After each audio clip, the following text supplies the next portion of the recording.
Here we go. 3, 2, 1. Boom! And welcome to Today, brought to you by Boss Shot Shells. I'm Jeff Stanfield with the world famous Andy Shaver. May 27th. May 27th. What happened on May 27th you can think of, just right off the bat? You became a pappy. Painter was born. That's right. May 27th. Okay, here we go. My person, other than my youngest son that was born on May 27th, was a gentleman who, we're going to go to who was born. I think one of the most interesting stories in American history was a gentleman, one of the greatest businessmen ever, was born on May 27th. He made his money in railroads and steamships. Is this your Vanderbilt guy? Yes, it is. That would be him, my Vanderbilt guy. I wish I was kin to him. Cornelius Vanderbilt, nicknamed the Commodore, was an American business magnate who built his wealth in railroads and shipping. After working with his father's business, Vanderbilt worked his way into leadership positions in the inland water trade. So basically what happened was Cornelius Vanderbilt grew up on Staten Island. Good place. His dad had these rowboats, and they would row stuff from Staten Island over to Manhattan, where the money was in Manhattan like it is now. It always has been. So he worked on his father had a ferry.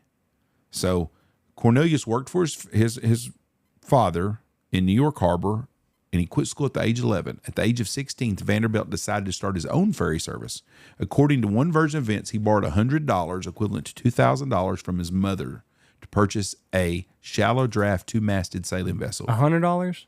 $100 US, which was $2,000 today, which he christened the Swiftsure. However, according to the first account of his life, published in 1853, the boat actually belonged to his father, and the younger Vanderbilt received half the profit. He began his business by ferrying freight and passengers on a ferry between Staten Island and Manhattan. Such was his energy and eagerness in his trade that other captains nearby took to call him the Commodore, in jest, a nickname that stuck with him all his life. While many Vanderbilt family members had joined the Episcopal Church, Cornelius Vanderbilt he was a Moravian church along with his death and left them a ton of money when he died. What's a Moravian church? I don't have a clue. That's a good question, Andy. On December 19th, 1813, at the age of 19, Vanderbilt married his first cousin, Sophie. So I guess he had a little Arkansas in him. They moved into a boarding house on Broad Street in Manhattan. They had 13 kids together. In addition to running his ferry, Vanderbilt bought his brother-in-law, John D. Forrest's schooner, Charlotte, and traded in food and merchandise in partnership with his father and others. But on November 24th, 1817, a ferry entrepreneur named Thomas Gibbons asked Vanderbilt to captain his steamboat between New Jersey and New York. Although Vanderbilt kept his own business running, he became Gibbons' manager. So this guy was smart enough. He had his own people making money on his stuff, and then he was working for someone else, grabbing a check also. When Vanderbilt entered his new position, Gibbons was fighting against a steamboat monopoly in New York waters, which had been granted by the New York state legislation to the politically influential patrician Robert Livingston and Robert Fulton. And Robert Fulton's the guy who actually designed the steamboat. Though both Livingston and Fulton had died by the time Vanderbilt started working for Gibbons, the monopoly was held by the Livingston heirs. They'd granted a license to Aaron Ogden to run a ferry between New York and New Jersey. Gibbons launched his steamboat venture because of a personal dispute with Ogden, whom he hoped to drive into bankruptcy. So basically, there's guys already got the steamships going. You're not allowed to do it. Right. It's just like politics today. You get a contract, government contract, nobody else can do it, and they started doing it, and they fought. So they had to go to the Supreme Court. And that's where he ended up winning this. After Gibbons died in 1826, Vanderbilt worked for Gibbons' son William until 1829. Though he had always run his own business on the side, he now worked entirely for himself. Step by step, he started lines between New York and surrounding region. First, he took over Gibbons Ferry to New Jersey. Then he switched to Western Long Island Sound. Then in 1831, he took over his brother Jacob's line to Peekskill, New York, on the lower Hudson River. That year, he faced opposition by steamboat operated by Daniel Drew, who forced Vanderbilt to buy him out. Impressed, Vanderbilt became a secret partner with Drew for the next 30 years so the two men would have an incentive to avoid competing with each other. On November 8, 1833, Vanderbilt was nearly killed in the Hightstown Rail accident on the Camden and Amboy Railroad in Jersey. Also on that train was President John Quincy Adams. In 1834, Vanderbilt competed on the Hudson River against the Hudson River Steamboat Association, a steamboat monopoly between New York and Albany. Using the name the People's Line, he used the populist language associated with Democratic President Andrew Jackson to get popular support for his business. At the end of the year, the monopoly paid him a large amount to stop competing. He switched his operations to Longhorn. So he kind of was like a mafioso type guy. He really kind of pushed people around and did stuff. So when the gold rush came in 1849, Vanderbilt got in the ocean-going steamships. Many of the migrants to California, almost all the gold returned to the East Coast, went by steamship to Panama, where mule trains and canoes provided transportation across the isthmus. They hadn't built the Panama Canal yet. Vanderbilt and some of his cronies wanted to go to Nicaragua and build their own canal because it was actually shorter because there was a big lake there. There was the Lake Nicaragua and the San Juan River. So it was only like 13 miles.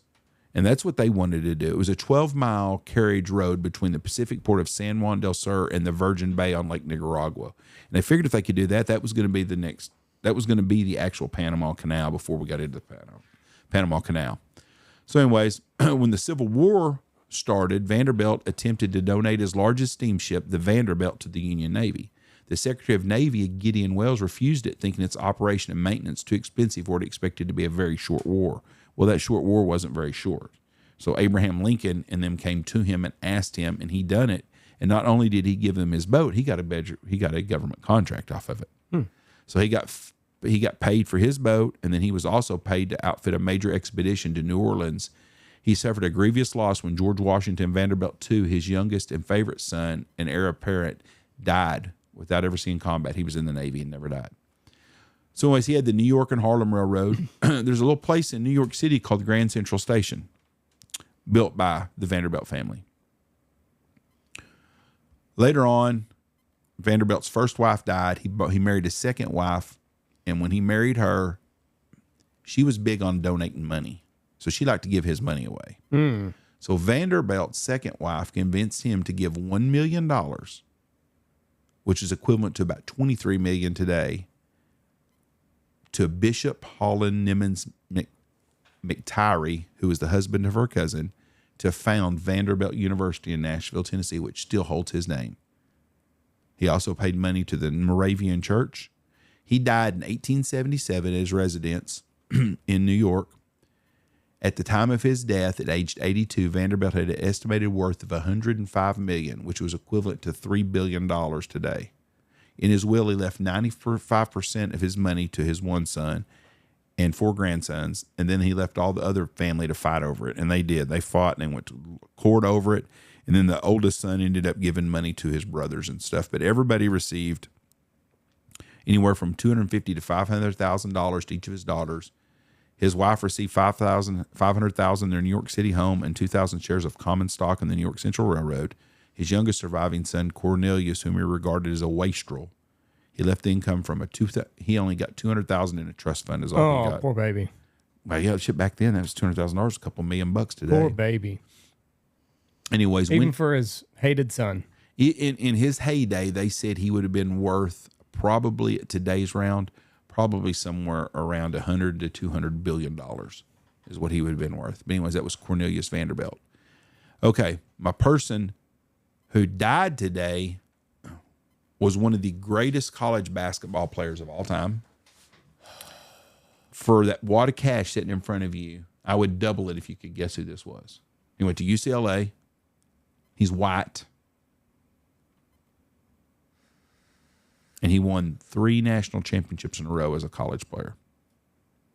What year? 1970, 71, 72. Damn.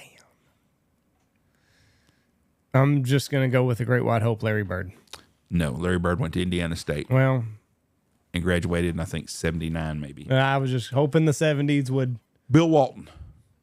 I don't know. Bill Walton was born and raised in La Mesa, California, the son of Gloria Ann and William Theodore Ted Walton Jr. He was raised with siblings Bruce, Kathy, and Andy. The Walton home was on a hillside on Colorado Avenue, just below Lake Murray. Walton's father, and I want you to listen to what his dad did, was a music teacher and social worker, and his mother, Gloria, a librarian. Which way do you think Bill would lean politically then? Left. Big time left. Big time liberal. William first played organized basketball under Frank Rocky Graciano, who coached at Walton's Catholic Elementary School. Walton said that Graciano made basketball fun and really emphasized the joy of playing the team. Walton played high school basketball at Helix High School in La Mesa, California, alongside his brother Bruce, who was 1 year older and was 6'6" and 250 pounds. He was a football star as well. During games with the two Waltons on the court, any tough physical treatment laid out to Bill would be matched back by Bruce in turn. When his opposing teams would try to get physical with me, Bruce would do whatever it took to protect me, Walton recalled. He went on to play for the Dallas Cowboys. Him and Bruce are the only brother combination in history to ever play in the Super Bowl and win the NBA championship. So I'm assuming Bruce did not win the Super Bowl, but he played for the Dallas Cowboys. Walton went to UCLA. Well, in UCLA, they had a guy named John Wooden was their coach. Arguably one of the greatest college coaches ever. I mean, they won, like you said, all your championships. There was only 25 teams would go to the NCAA tournament, and they would win about every year. So, anyways, he played for John Wooden.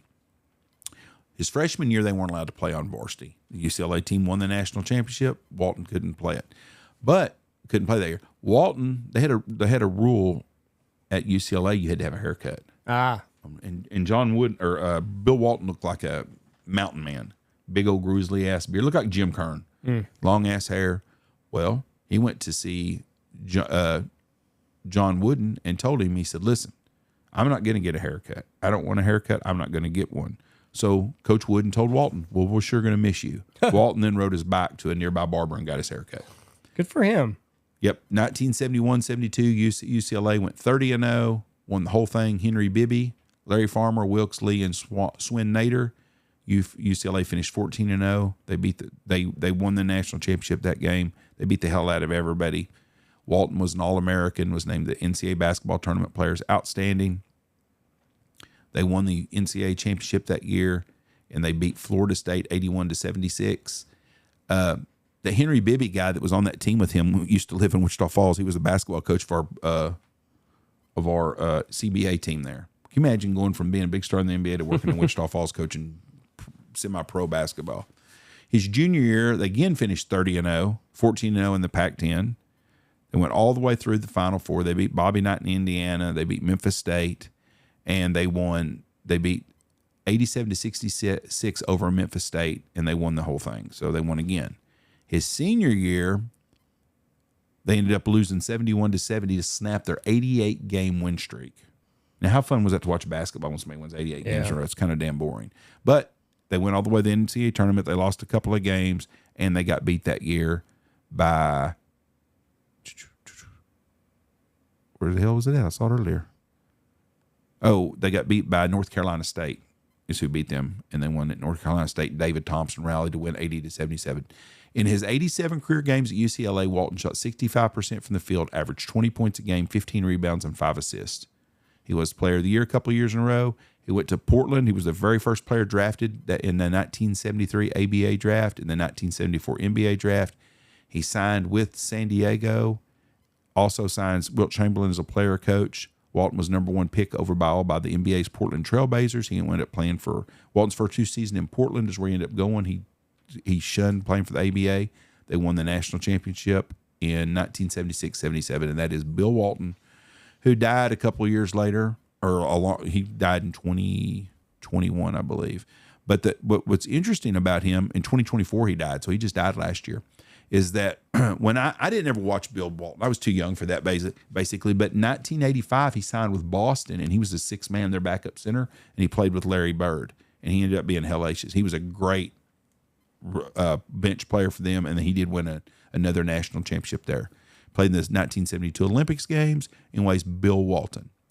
Now, my event that took place is the one I thought you was going to use. Operation Dynamo. Do you know what that is? No. The Dunkirk evacuation. Oh, okay. The Miracle of Dunkirk, or just Dunkirk, was the evacuation of more than 338,000 Allied soldiers during the Second World War from the beaches and harbor of Dunkirk in the north of France between May 26th, 27th, and June 4th, 1940. The operation commenced after large numbers of Belgian, British, and French troops were cut off and surrounded by German troops during the 6-week Battle of France. Have you ever seen the movie? No. It's a very, very well put together good movie. Basically, what happens was the Germans had pushed all these guys into this town of Dunkirk and on the beach, and it was 338,000 people. It was a lot of people there. And so what they were doing is they were using every boat they could come over to get these people. But then the guys got on the boat, they had to worry about getting torpedoed. But in the movie, it portrays a young kid that wanted to be in the war.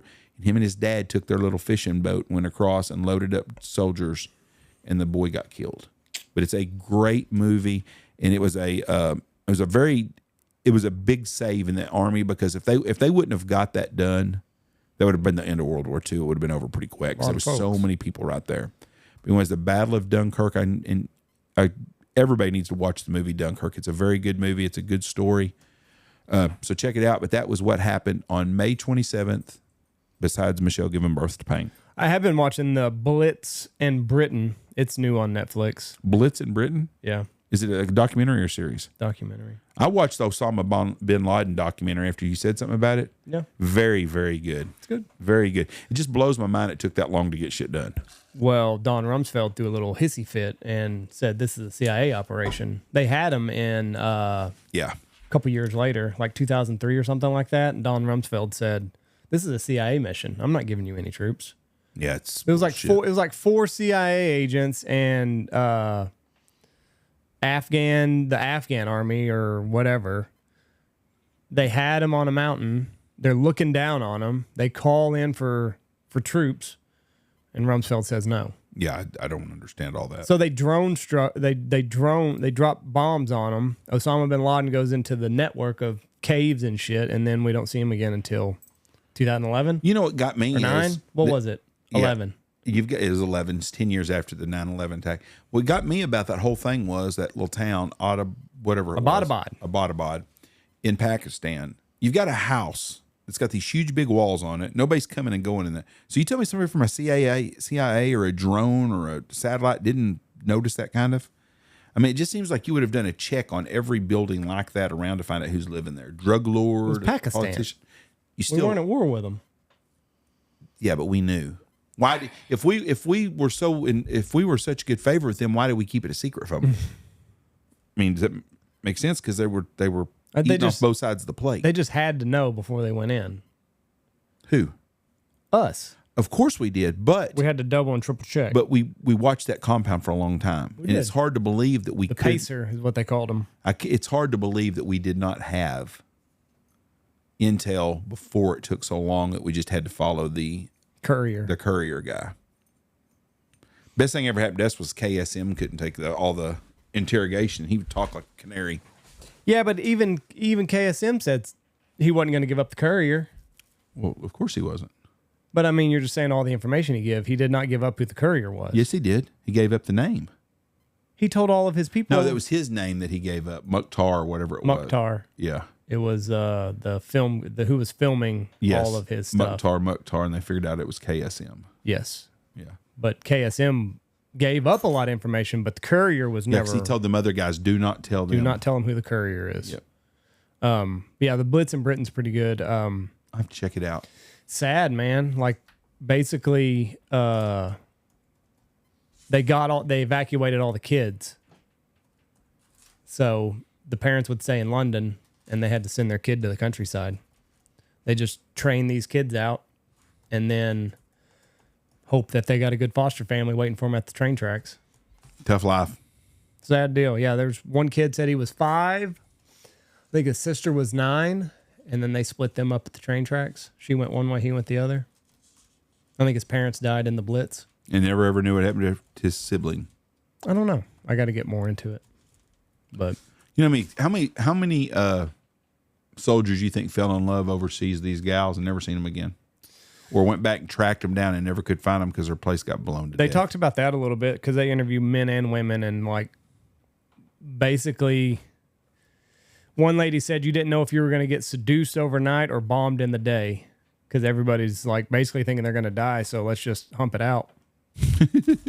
So it's an interesting show. Everybody should check it out. But yeah, check out the Osama bin Laden one. I couldn't imagine being on that helicopter ride out because, like Rob O'Neill said, we 90 minutes. We'll be back on, was it Iran or Afghanistan? We'll be back in their airspaces. I think it was Iran. Either way, it was a 90-minute flight, 90 minutes over Pakistan, and they had already scrambled jets, but those helicopters, I guess, were flying under radar. So, interesting story. All right, that's May 27th. We love you. Bye. Please, please, please watch for deer.